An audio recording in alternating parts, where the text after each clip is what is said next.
يعني يسجل اهداف. هناك من يرد عن ذلك ويقول هناك انعدام فعالية، يخلق فرص ولكن لا يترجمها الى اهداف.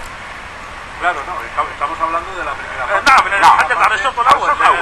Claro, es que en la primera parte cuando creas ocasiones tan claras عندما تخلق فرص واضحة والخطأ الإنساني وتوفيق الخصم هم عنصرين جيدان يجب ان نضعهم في الاعتبار. وفي الشوط الثاني قلقت جدا من اداء ريال مدريد بالبطء، هذا البطء الشديد وعدم المجازفه وترك كل المبادره لاشبيليا وانفكاك الكرات دون ان يجد ثغرات في دفاع اشبيليا، ووجود هذا اللاعب الرائع الذي يفتح هذه الثغرات عن طريق التمريرات. هنا تشابي الونسو اليوم قام بواجباته الدفاعيه فقط، ومودريتش حاول بعض الشيء ان يفتح هذه الثغرات، وإسكو لم يجد الطريق ايضا الى اقتحام الدفاع. هذا يحدث عندما تجد دفاع صلب.